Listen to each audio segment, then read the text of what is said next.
welcome everybody, and again, thanks for joining us.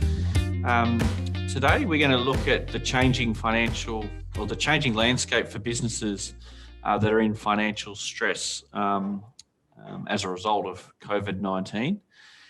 We're actually going to look at it from, I guess, two different perspectives today. We've got Ryan Bradbury, who's a registered liquidator from Nicols Brien, joining us, and he'll look into some of the options that are available for businesses that are struggling financially, and a pathway sort of for either recovery or to wind their business up. But also joined by Nick Fitzgerald, again, a director. Nick heads up our business advisory division, and he'll look at it, I guess, from the other side of the fence. And what can business owners do that are dealing with businesses who may be in financial stress, and looking for maybe some of the warning signs for those businesses that are in financial stress, and some of the options available to them to mitigate any potential damage down the track. So welcome to Ryan and Nick. Thanks for joining us today. Thanks, Mark. Thanks for having me. Thanks, Mark. No worries. So as I mentioned, Ryan's a registered liquidator at Nicols Brien. He graduated from the University of Wollongong, and is also a member of Chartered Accountants Australia and New Zealand, as well as a CPA.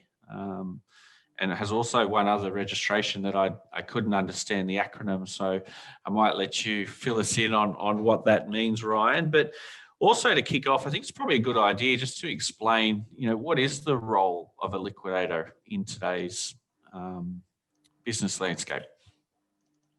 Thanks, Mark.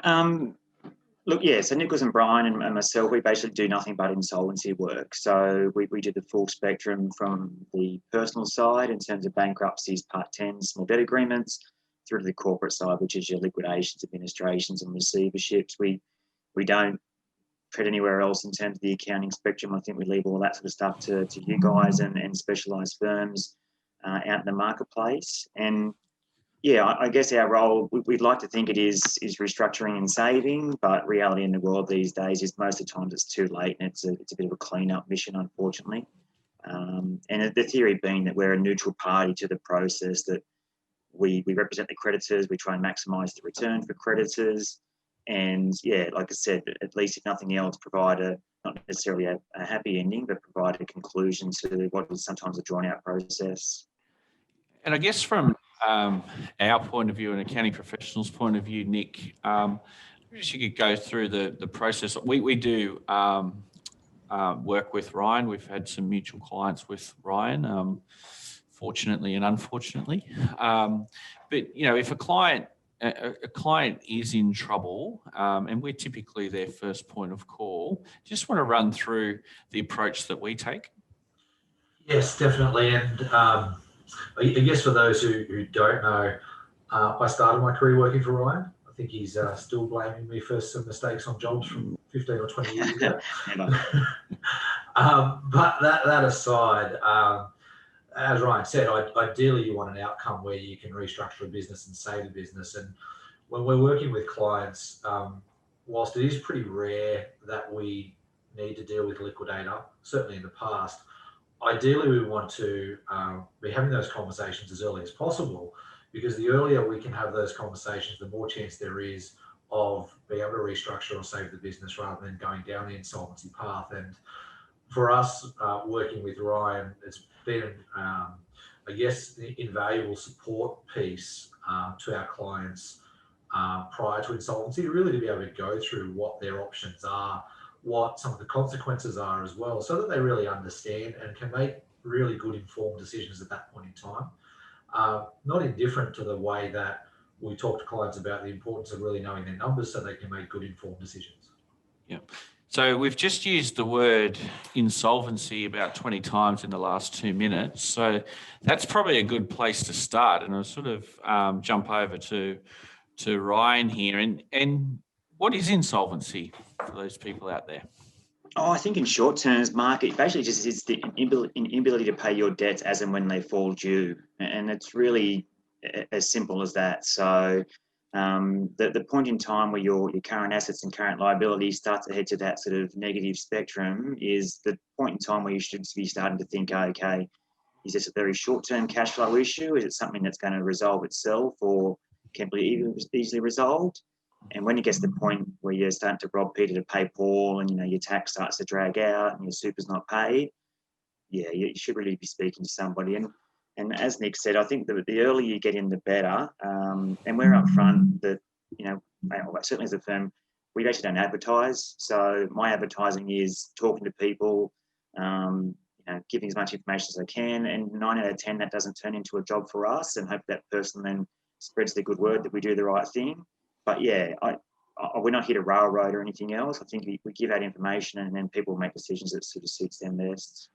Yeah, and I guess I mentioned earlier that we're probably looking at today's webinar from both sides of the fence. One side, the business that's being in trouble, and the other side, the businesses that may be owed money by by those businesses that may be in trouble. So I throw this question over to both of you. What are some of the warning signs to look out for that might indicate that a business is either insolvent or likely to become insolvent down the track?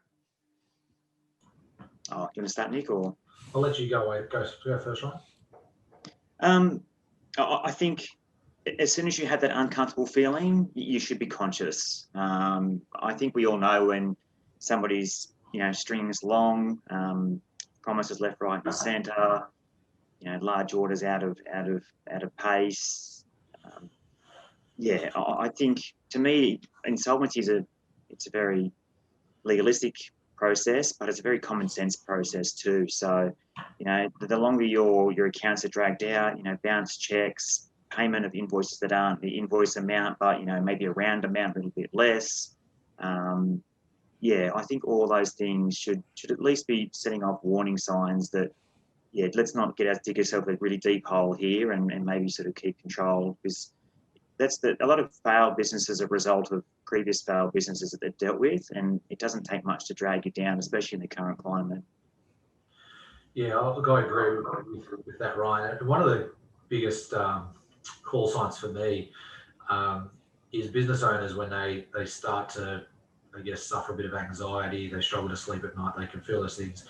And the first thing is to say, look, the worst thing you can do is bury your head in the sand. And unfortunately, that's one of the things we see too often. They'll shut off from what's actually happening financially in the business and just hope things get better whilst knowing that they're actually not.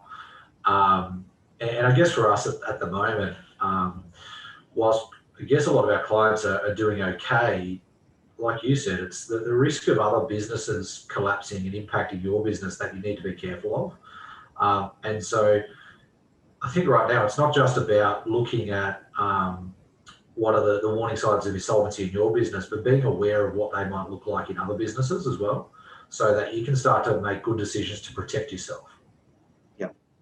Yeah, and we'll get onto that in a little bit more detail later on. Interesting, there's been lots of commentary over the COVID-19 pandemic period about businesses becoming insolvent and the impact on that. And again, we'll touch on that a little bit later in relation to some measures announced in the budget. But the next little graph here actually paints the opposite picture of to what might be going, or what we think might be going on during the difficult period of COVID that we're in. Do you want to talk to that a little bit, Ryan? Yeah, thanks. So I think these numbers, I've kept them New South Wales specific, because every state with different lockdown rules and different restrictions has had a slightly different effect. Overall, they sort of average themselves out. But so these numbers are purely New South Wales based.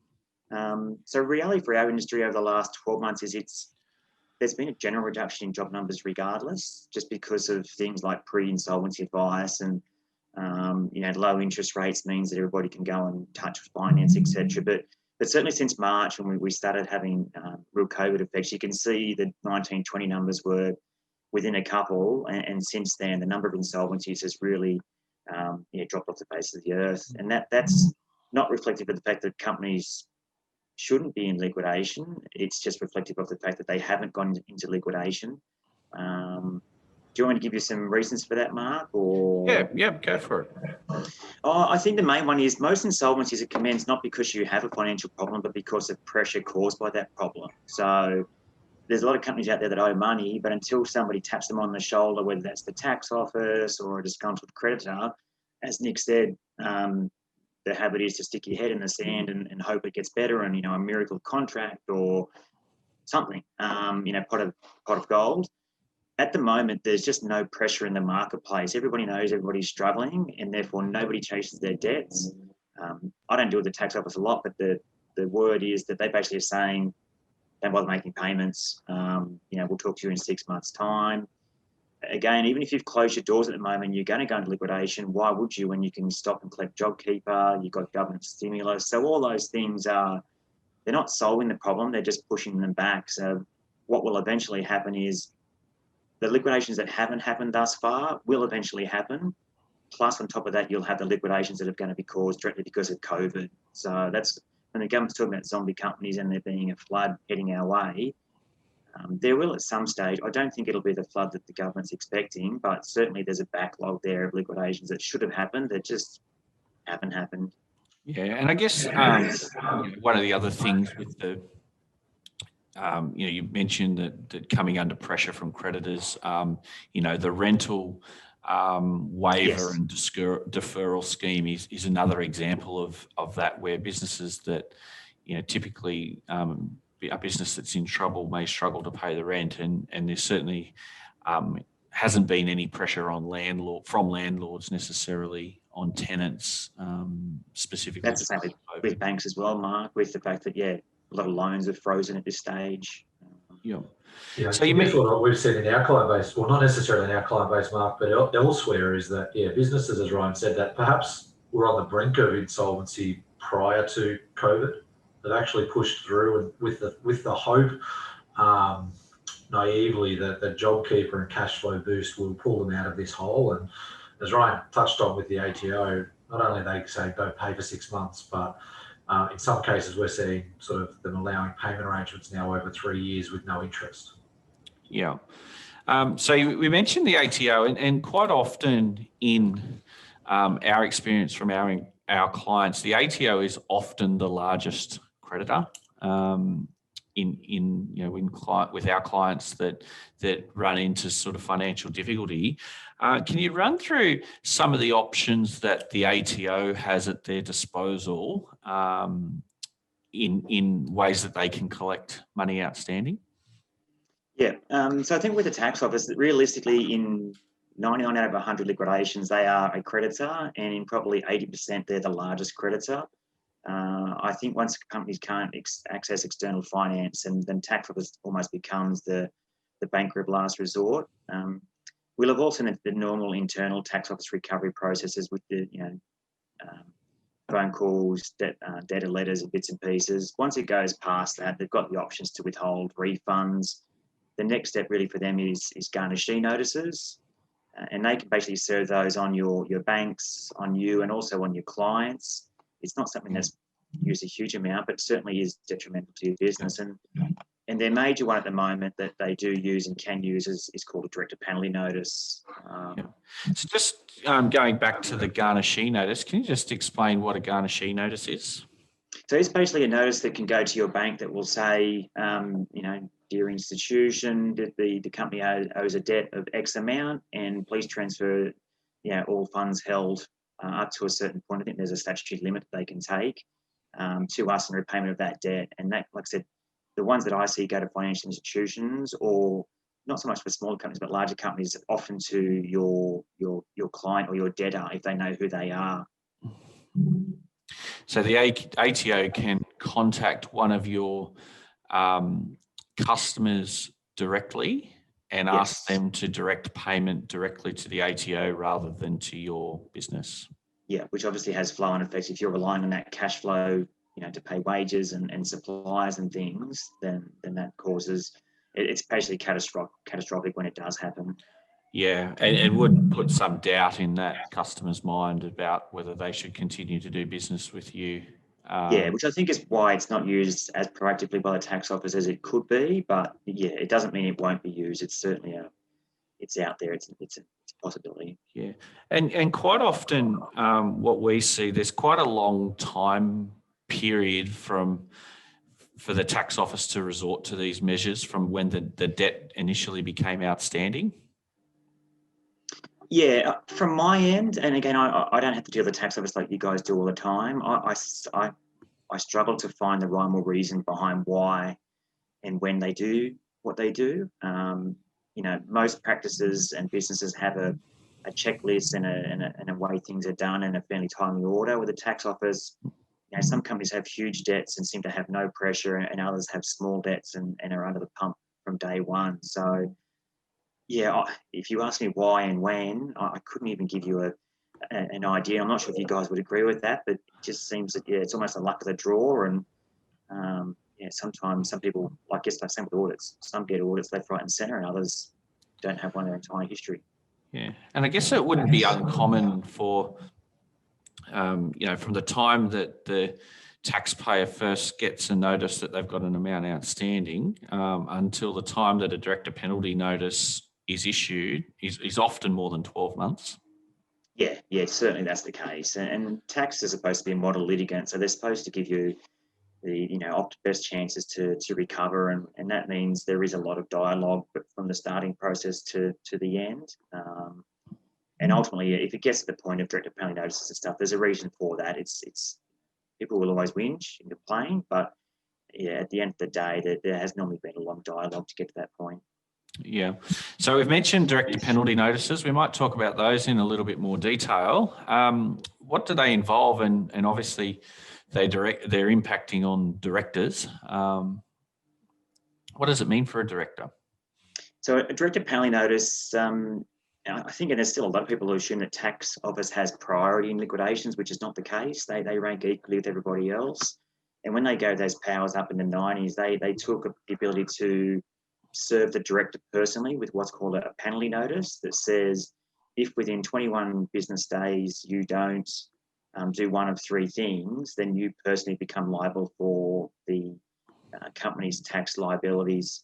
And those powers have gradually extended. So it used to just be PAYG up until about 5 years ago. That then extended to PAYG and superannuation. And just recently in April of this year, which was sort of mastered by COVID, it now also includes GST shortfalls. So ultimately, there's two types of the penalty notice that you can get. And it basically is a letter that's just sent to your last address as registered on the company register. So it's certainly very important to keep that up to date. A lot of people will register a company and then move address 5 times. The tax office will just send it to that address regardless if they have a better address for you on the tax records, if they use the company register. And that letter will simply say, like I said, within 21 days, if you don't pay the debt, put the company into the administration or appoint a liquidator, you become personally liable for it. Just one final caveat there, there's two types, and certainly a recent change is, historically you had 21 days to do something. They now have a lockdown notice, and that basically says, what the problem with the tax office notice is not only were people not paying the tax, they worked out if you didn't lodge your return, the tax office didn't know what the debt is, and therefore you could avoid the DPN. The tax office changed provisions to say, if you lodge your return within 3 months of the due deadline, then when you get the notice, it's not a lockdown notice, you can do something about it. If you don't pay and you also don't lodge your returns within 3 months of the deadline, when you get the notice from the tax office, you're liable. There's no avoiding it. There's no appointing a liquidator. You're going to have to pay that tax personally. Yeah, and I guess from our point of view, one thing that we stress to our clients is the importance of lodging forms with the tax office. Even if you're unable to pay them, it's really important that you lodge the forms. And those changes in relation to the lockdown DPNs really make that even more important now, that if you can't if you can't afford to pay the BAS or whatever the form is or the outstanding super, whatever it is that's late, make sure you notify the tax office of the amount through the normal reporting deadlines, because that's going to afford you an extra level of, not necessarily an extra level of protection, but give you an extra option to minimise the damage going forward. It's definitely vital, Mark. And I think that what it's designed to do is say, okay, if I tell the tax office I owe them money and they fail to recover it, then that's full on the tax office. That's their attitude towards it. If I don't pay and I don't tell them, then that's, then you have to put your hand up and say, okay, you're running the gauntlet. And they're very powerful notices. They've been challenged. They're difficult to beat, whether that's because I didn't receive it or anything else. Yeah, they're very powerful. Yeah. From my perspective there, Mark, I think the superannuation is probably the biggest one, the biggest risk area that I see out of the three. And Ryan can stop me if he thinks I'm wrong, but for us as an accounting firm, we're often on top of making sure our clients' BASs or activity statements are lodged, or at least are lodged. If we know that they're running late, the client might be distressed, that we can get them lodged or notify them to lodge within that 3-month window. Superannuation historically has been the one that businesses have chosen not to pay when they're in financial distress because there wasn't a lot of visibility.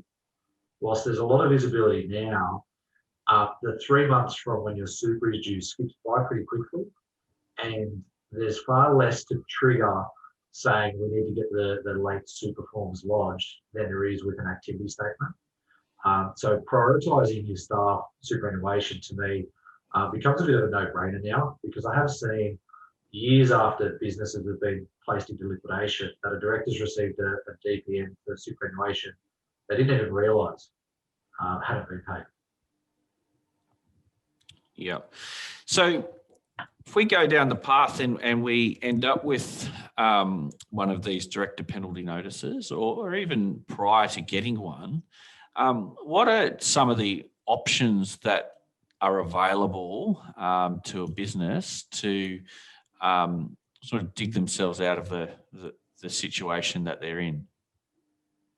I think you've got to be careful there in terms of whether we're talking personal partnerships or corporate. So on the personal side of things, the most common one that gets thrown out there is the bankruptcy.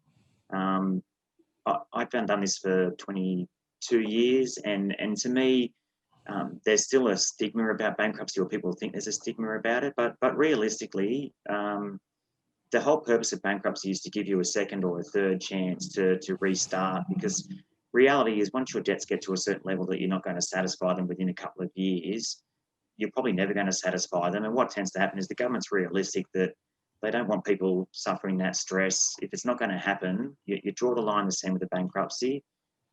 It's a very simple process that starts with some filling out forms that are lodged. The bankruptcy itself only goes for, it's 3 years, but realistically your contact with your trustee is only for the first couple of weeks. Yes, you potentially do lose some of your assets if you do have major assets, but there's limits on those. You get to keep a car up to about $8,000. Your tools of trade aren't affected. In terms of your income, you get to keep the first $60,000 after tax of your income. Anybody who is sort of contemplating bankruptcy should get some advice, because you'll find that whilst it's a bit of a scary process to start, the feedback I get generally is it's not the end of the world that people thought it would be, and it's almost a bit of a pressure release valve. That on a personal side, there are options outside of bankruptcy, the two of which are small debt agreements, which if your debts are less than about $125,000, you can make an offer to your creditors to resolve them and part amounts, but they assume that, you'd go and try and repay your debts. And does that make some sense there, Mark and Nick, in terms of? Yeah, and I guess the thing to point out where we're talking about direct penalty notices is only relevant for those businesses that are operating as a company in a company structure or a trust with a corporate trustee. We do know there's a whole lot of other businesses out there that are sole traders and partnerships. And what we're saying there is that the ATO or the creditors will just go directly take action directly against those individuals personally. There's no need to deal through that company structure. So for those that... And then on the corporate side, you've got a couple of types. So you've got the corporate...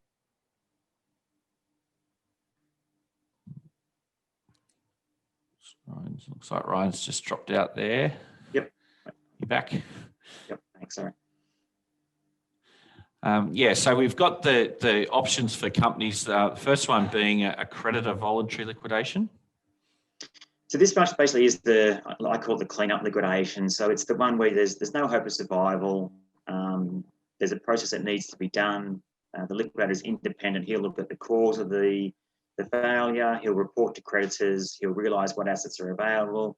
He'll make distributions, and at the end of that, the company's deregistered. And it's basically, it's the one where it can't be saved. It doesn't have a possibility going forwards. And realistically, that's probably 80 or 90% of liquidations that you see happen. Yep. And then we've got a term, voluntary administration. Yep. So voluntary administration was brought in by the government, and it's I guess the leader to the new provisions that we'll talk about later. And it's designed to save a company. And so once you appoint a voluntary administrator, creditors' ability to pursue the company and take action is frozen. And you've basically got 28 days for the administrator and the directors to work together and put forward a proposal for the creditors. And then the creditors vote on that proposal. And if it's accepted, it's a document called a deed of company arrangement.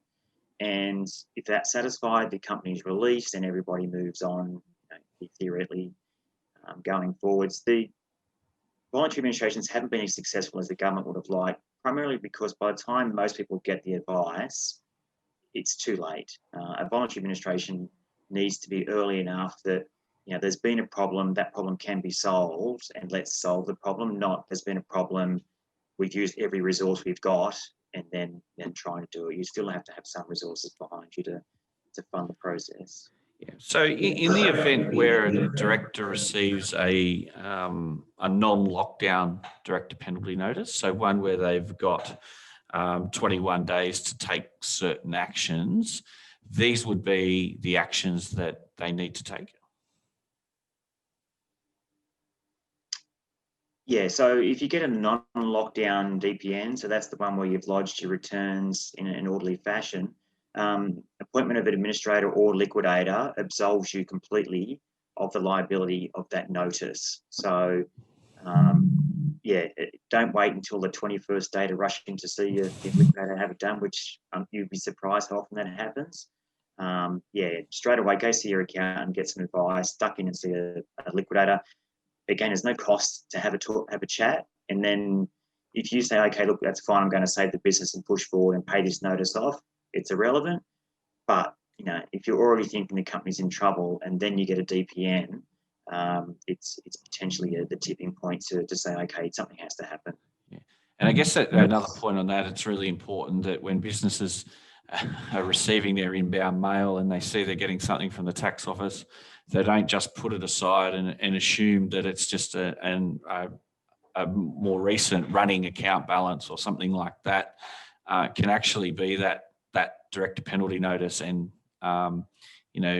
there's no options available if you sort of put it to the side and then come back and realise that you didn't read the notice properly or you filed it incorrectly. There's no way back after those 21 days. No, and there's no need to prove delivery. It's not registered mail. It's not, it's literally just popped in the post by the tax office, and which is unusual, but it's been to the courts and ratified, so that is what it is. Yeah, and often those notices will come to our address, but sometimes they don't for our clients, and so it is really important that when you're receiving mail coming in from the tax office, that you do take the time to make sure you check to see what it is. The next one option available is again one that we sort of hear mainly about larger businesses, is this concept of receivership. Yeah, so receivership's a bit on the opposite side. So creditors' voluntary liquidations and voluntary administrations are basically company-led, where you as a director say, I have a problem and something needs to happen. The receivership is, I guess, the inverse of that, where you've got a lender or somebody with some security over the business, whether that's a charge of some kind or a security registration, who has concerns that debt won't be repaid, and they appoint the receiver in to specifically recover funds on their behalf. And that's the difference really between a liquidator and administrator's role is to recover funds for all creditors. The receiver acts purely for that one party. Their role is to sell an asset or do what they can to get that person's money back. Once that happens, they're not worried about employees, other creditors, tax office. And like you said, it's generally in the bigger market space. Yeah. So probably one of the biggest ones in the last sort of 6 months is the Virgin Australia, where they got themselves into financial difficulty. Which option did they take? I think they start with a voluntary administration.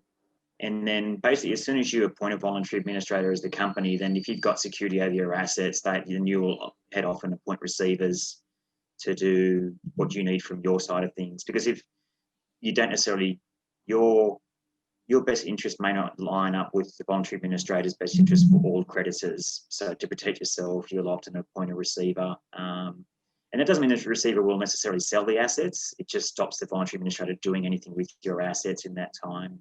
Yeah.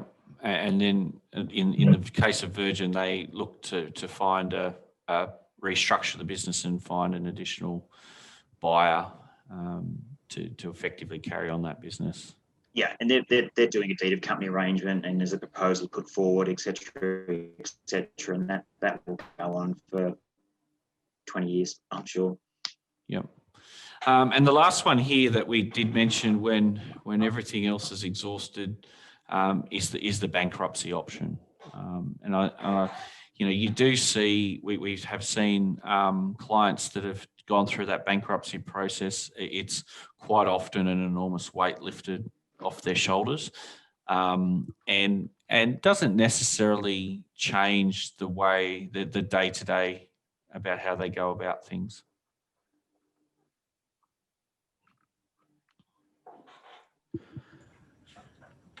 Okay. So some of the trends. Sorry, Mark, just jump in if I can. Yep, you're breaking up a little bit there, Ryan.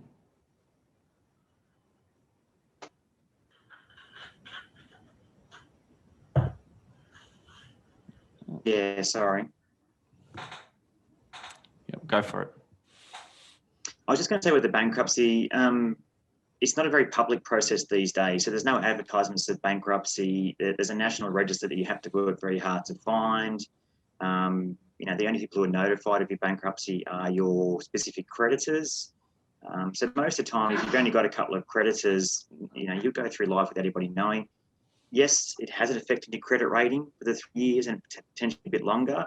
But reality is every time you miss a loan payment these days, every time you miss a credit card payment or your phone's paid late, it's already hitting your credit rating regardless. And anybody can do a free credit search. And if you do your free credit search and it shows red marks, I'm not sure anybody else, but you go and try and borrow at the moment, they're a problem regardless. And ultimately, if you've got those red marks there, the bankruptcy is not going to do any worse for you. And certainly after bankruptcy, once you're discharged, banks will lend to you. You may not get the lowest rate in the world, but you'll have to work your way back through.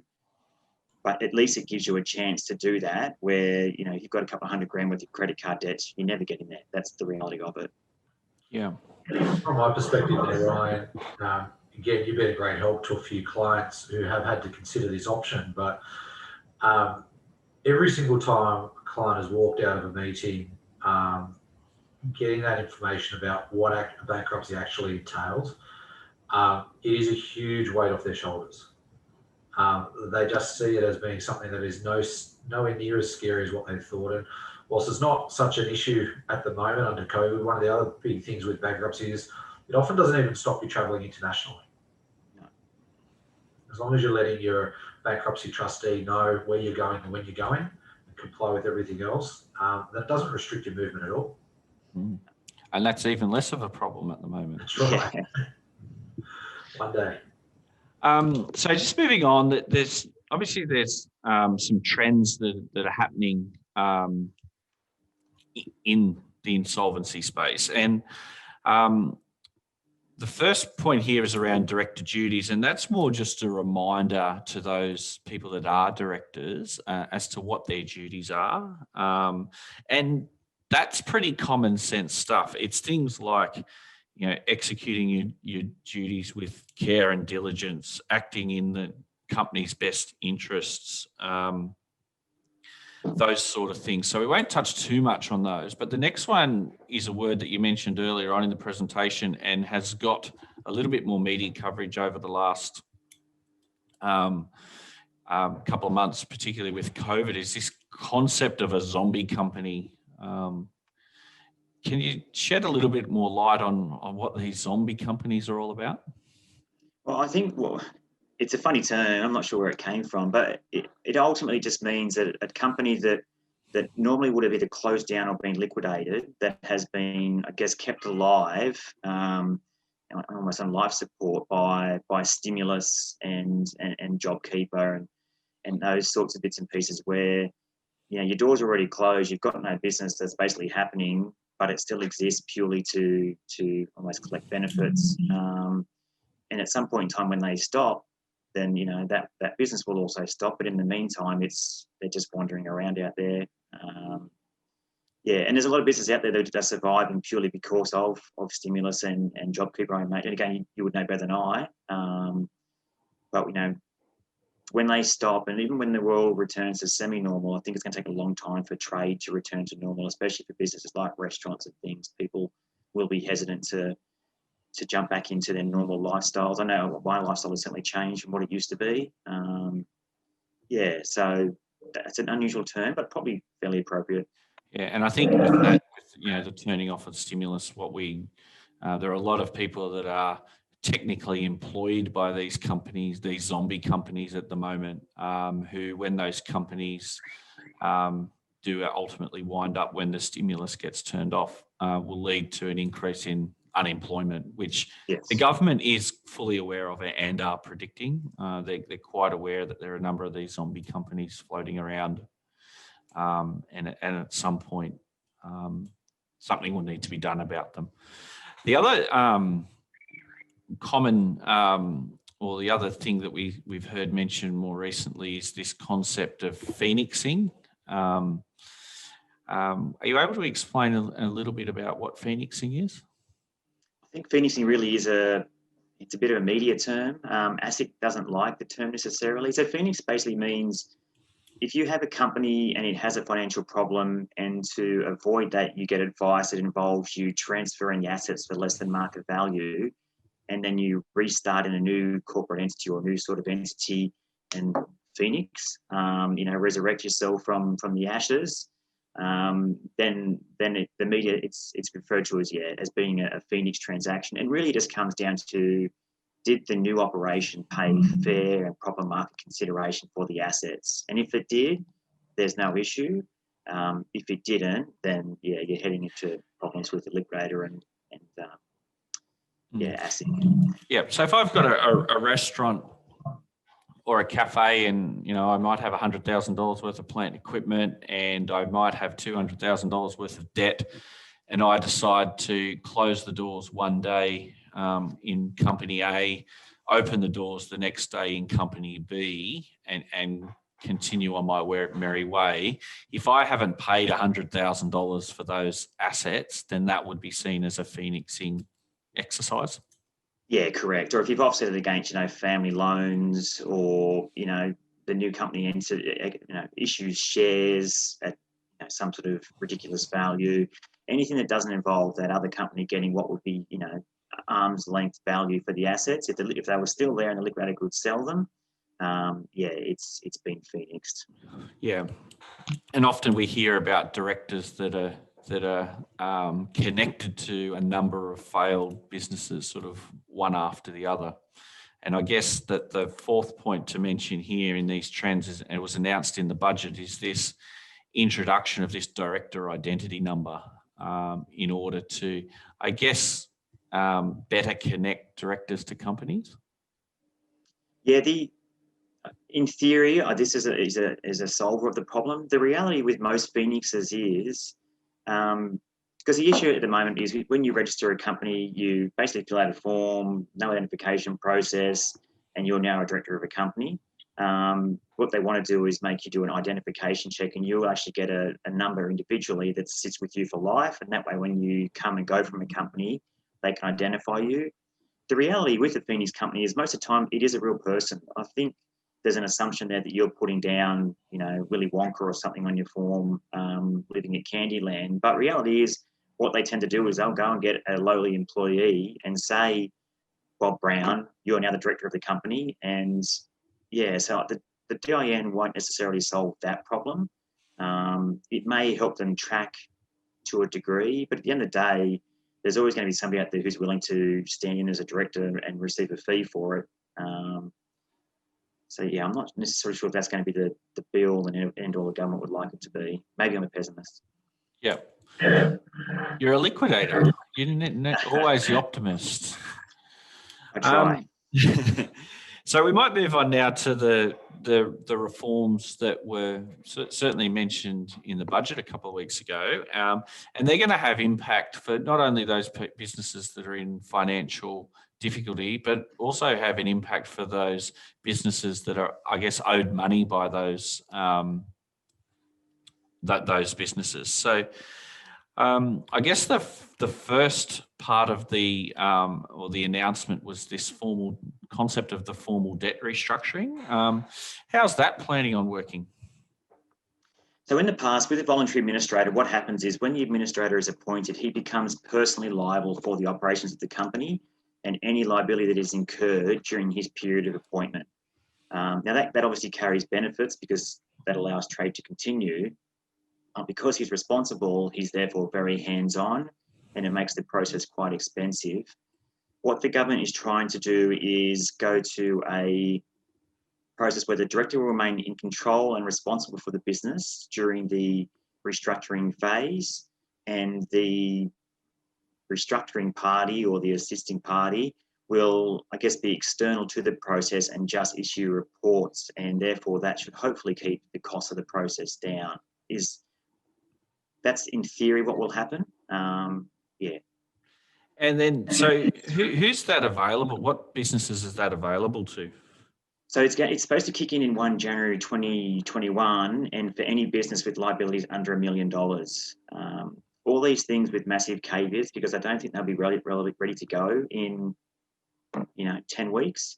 And personally, I think the $1 million is quite high because that picks up something like 85% of liquidations. To me, that's not a small liquidation. That's a quite large liquidation. But yeah, at the moment, the current proposal is $1 million in liabilities, kicking off 1 January.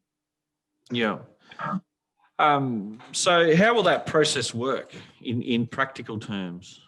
So in practical terms, you in theory are supposed to speak to the insolvency practitioner and map out a rough plan going forwards.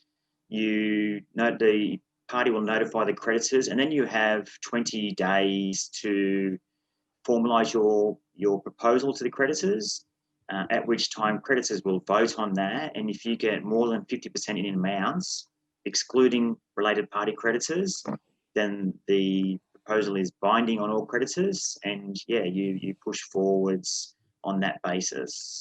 Mm. So, and I guess the difference there between an administration side of things is the director will still retains control of the company at all times during this process. That's right. So normally the administrator, because he's personally liable for it, he's going to be very hands-on. He's going to manage the cash flow. He pays all the bills. He pays the wages. He approves the purchase orders. All that process will remain in the control of the directors, and therefore that should theoretically greatly reduce the cost and complexity of the process. And the concept of having, if 50% of the creditors by amounts outstanding agree, then the proposal goes ahead. Is that any different as to whether you are dealing with a liquidator or the liquidator was doing this process? Voluntary administration is special resolution, so it normally requires majority in number and 75% in amount. So yeah, again, the 50% will be an interesting number to see whether that stays as binding, because I think it's quite low, to be honest. Especially if you have one major creditor that can carry the vote. But the devil will be in the detail. The legislation is drafted, but the regulations behind it aren't anywhere at this point. So, yeah. And then, are there any sort of potential or proposed safeguards in relation to this new formal debt restructuring regime? So there are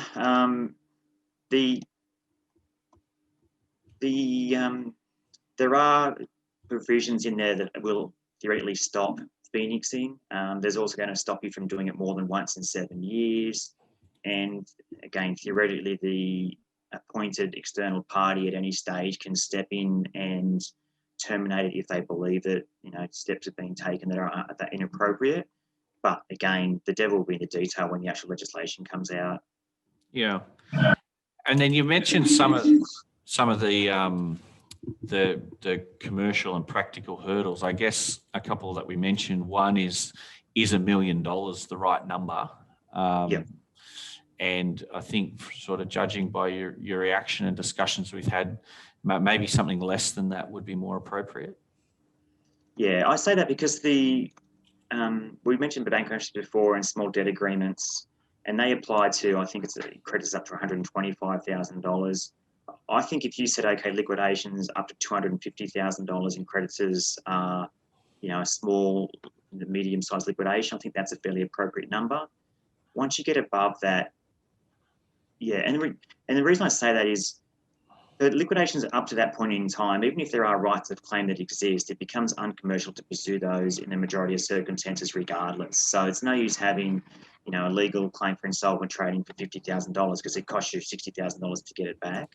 Yeah. Once you get above that 250 figure and up to sort of $500,000 above, every claim becomes a commercial right of claim that a liquidator will potentially take action for.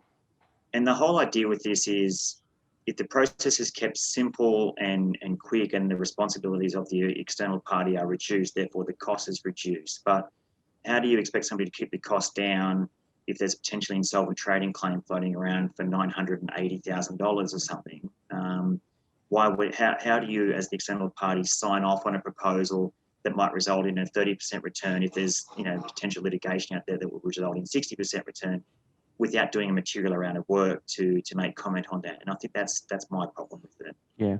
And do you think at the end of the day, creditors will be able to get more cents in the dollar than they would have otherwise got as part of this process? I think in some circumstances, yes. The problem I have with the process as currently written is, for every voluntary administration, the business trades under the control of the administrator. Creditors will only provide supply once the administrator personally guarantees those obligations, because they know there's no downside for them. What happens when your client goes to their major supplier and says, I've got a problem, in 4 weeks' time I'll put a proposal to you. By the way, for the next 4 weeks, I still need supplies. As soon as your bank finds out your overdraft is frozen, your credit card is frozen, your suppliers aren't supplying, how do you survive during that period? Your employees are on edge. If they've got an option to get a job somewhere else, they're potentially going to go somewhere else. I think that the provisions are written on the basis that you've had one minor hiccup that can be overcome. That's not the case with most businesses. Normally it's been drawn out. Creditors are already on edge. You're already outside your trading terms. And then at the point in time when you walk up and say, okay, by the way, I want to freeze on everything for 20 days, that's fine. But you've still got to survive during that period. Yeah. So at the moment, Ryan, the ATO have, like you said earlier, told a lot of businesses not to worry about paying for 6 months. And what that has allowed is businesses to be paying their suppliers and other creditors to the detriment of the tax office. Do you think that it creates risk or opportunity that the ATO could carry the 50% in dollar value vote by themselves, where there's very little other creditors, therefore, I guess, being able to restructure the business with minimal impact to suppliers and the ongoing trade? Yeah, the interesting part with the tax office is with voluntary administrations, the tax office is the most commercial beast out there, and they don't just want to know that the proposal results in a better return, but they won't release a company back to the marketplace regardless unless it will be a successful business. Because the last thing the tax office wants to do is have a debt now, settle it for 20 cents on the dollar, and then in 6 months' time have the same problem. And then, front page of the paper is, tax office for the third time in a row have to have a go at somebody. So it'll be interesting with these proposals. They won't just care about, okay, yes, it's a better return in the short term. You're going to have to prove to them with, provision of cash flows and bits and pieces and what's changed to convince them that it's better.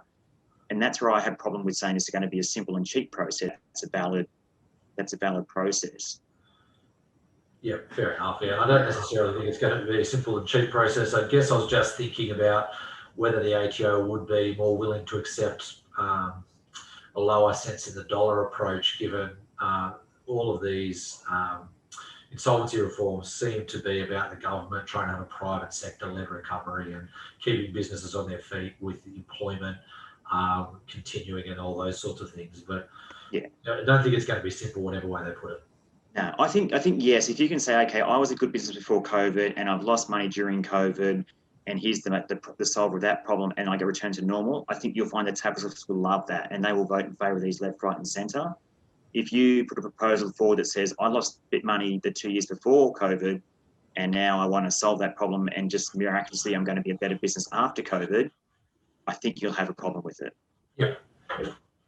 So during these things, we're talking about creditors accepting something less than 100 cents in the dollar. Clearly, the best option for those creditors is to avoid having money outstanding in the first place. And it seems like that with these provisions, that's going to be even more important. What are some of the things businesses can do, Nick, to make sure that they're not caught being owed money by their customers? Yeah, I think that's a great point, and probably ties back to the last line of questioning. But some of the, I guess, more significant things would be asking for personal guarantees from the directors that they will guarantee payment if the business can't. Registering interest on the PPSR, Personal Property Security Register, a bit like taking a charge over an asset if you can't do that. For me, I think the common sense things are just looking at your customers and seeing how they're floating in and out of what their normal payment terms or behaviours would be, and making sure that you're really quick to jump on that if they are starting to drift. So that I guess taking the approach, he or she who yells loudest gets paid first. Getting your clients into direct debit arrangements or COD, but really getting involved in that conversation with them to make sure that you are getting paid first. Whilst, yes, there might be a risk in some senses of preferential payment if they don't get it in the liquidation path, you'd rather have the money in your bank account first and have that fight later. Sorry, Ryan. No, look, I agree. I think that's my view there. And just because somebody might be drifting with different payment terms to what they've always had, doesn't mean that there's any indication of insolvency necessarily. Yeah, I think I'll be really quick, flying on from your point, Nick. The main issue is none of these things are set and forget. I think what tends to happen is, you open an account with me, and then 10 years later, I assume that the terms of trade I had with you are still the right terms of trade now. It's the right time for everybody to get out their credit application and make sure that, there is a personal guarantee clause in there, because if it is, you'll find it's been signed. But also, was the credit application for, $1,000 back in 1985, where you're now supplying this person with $200,000, and is the guarantee limited to the guarantee amount? Are the directors still the same people when they signed the application back in, whatever year it was? Was it signed by an employee who no longer is there? Like you said with the PPSR, Nick, simply having on the back of your invoice that you retain title to your products is not a valid right of claim. It must be registered. You should go see a lawyer. Make sure that that's tidy, because once it's done and tidy, you can apply to all your clients. But yeah, just assuming that the invoice that you've been printing off from your computer for the last 10 years is still a good invoice, it's not the case. Yeah. Yeah, that's right. And look, the PBSR is not an expensive exercise either. I think is the point worth making. It's quick, it's cheap, and where you have a right to do it, it's definitely worth doing. Yeah, 100%. Yeah. So really what we're saying there, now is as good a time as ever for businesses to go out there and look at the credit that they're providing to their customers on a holistic basis. Make sure that their invoices and their terms of trade are compliant with the relevant legislation, and that they can be enforced, making sure directors' guarantees are current for current directors, looking at credit limits, maybe even changing the way that they charge, whether requiring a bigger upfront deposit, 50% upfront, 50% on completion, using the PPSR, things like that. Yeah. So really, really important. Just moving along to the two other, I guess, components of the measures announced in the budget. One is the formal debt restructuring. The second one being a simplified liquidation pathway. Can you shed some light on what that all means? So this one's a little bit more blurry, if you ask me, in terms of what they mean by a simplified pathway. So the startup is the same, liability is less than $1 million, kicking off on 1 January. And I think the perception out there is that the one style of liquidation for all companies, whether it's a small milk shop versus, like you said, Virgin Airways, doesn't fit well. Therefore, we want to have a different process for the simpler liquidation, which I agree with. It's just how you work out what is a simplified process. So they're saying things like, okay, less investigation, less government reporting, less requirements to hold meetings. I'm all for all those sorts of things.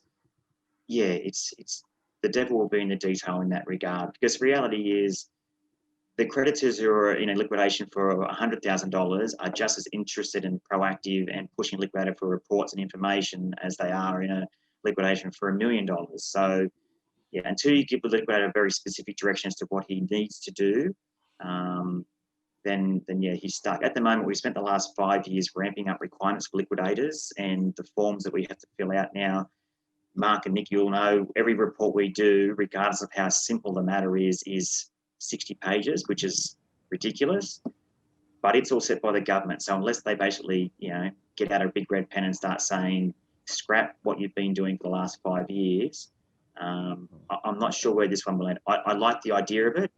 It's just, how they come to that balance of it being simpler and therefore cheaper, but still getting what creditors want out of the process, and also not having ASIC kick liquidators in the teeth for it.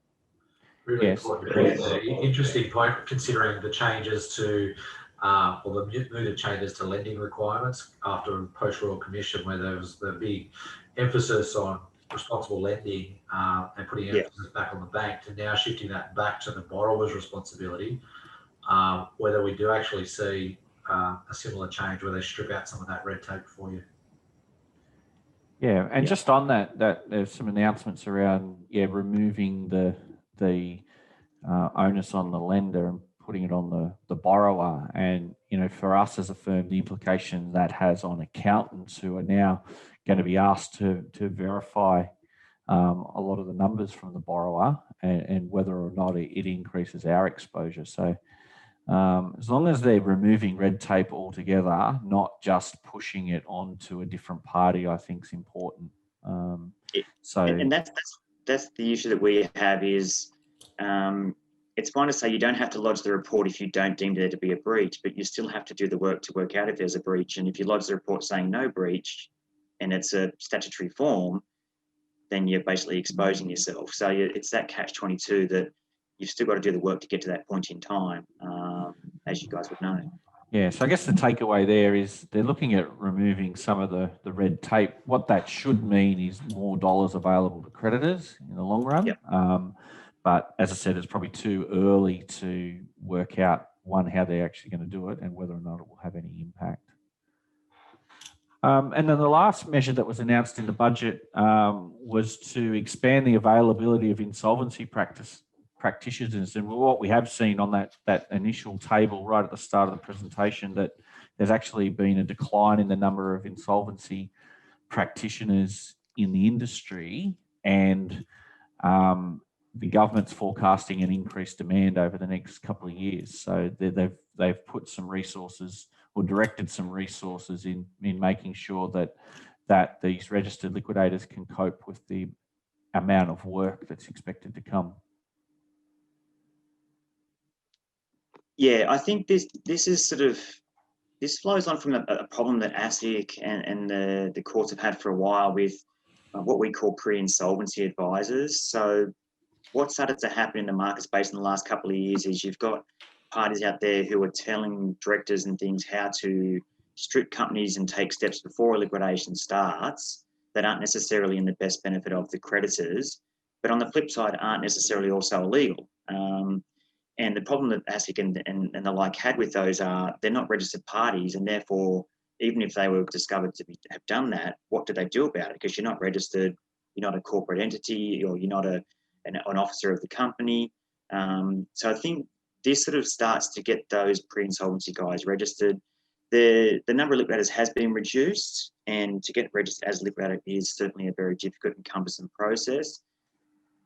The problem's still going to be with this one is, okay, you might, if you have a lower level of registration that does nothing but these simplified, well, not, I don't think they do the simplified liquidations. I think they're just going to do those proposal wind-ups, the restructuring wind-ups is, yeah, what's going to be the requirement? Do they still have to hold PI policies? If they have to hold a PI policy, then the policyholder is going to want a level of education and qualifications. That's the devil again will be in the detail as to how that fits in there. I think ideally they would like most to be done by liquidators, and then a few more added on. I don't think they're going to want a market space flooded with, you know, part-timers if that's the case. Yeah. Alrighty. We might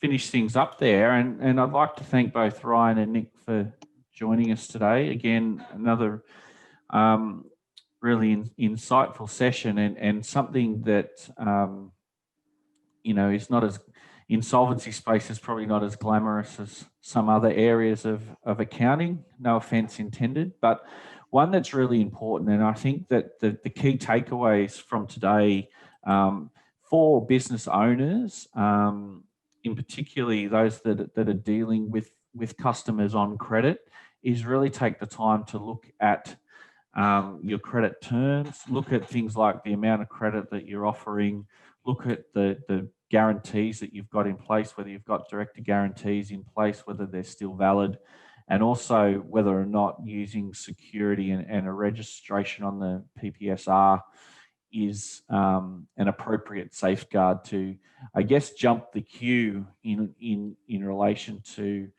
getting paid if your customer experiences financial difficulty.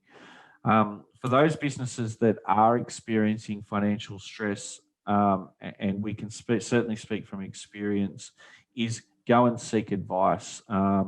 It will be the best decision that you make to go and talk to someone about it, because quite often the outcome may not be as bad as you think, but just starting again is more often than not the best way of approaching it, rather than continuing to dig a deeper hole. And that's often what we find, that, you know, it'll be all right in 3 months' time, and then it's not, and all of a sudden we owe twice as much money. And as Ryan mentioned, it's often the case that clients will, without going through this process, will never be able to pay their debts. So that's what the system is there for, and you should feel comfortable in using the system to get an appropriate outcome for you. So I'd like to thank both Ryan and Nick for joining us.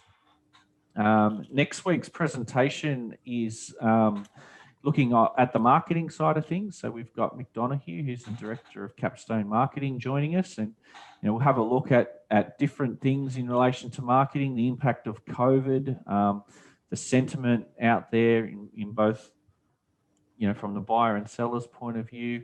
We'll look at some different marketing channels and lots more. So please join us next Tuesday morning. with Mick. And thanks again for today, and we'll see you next week.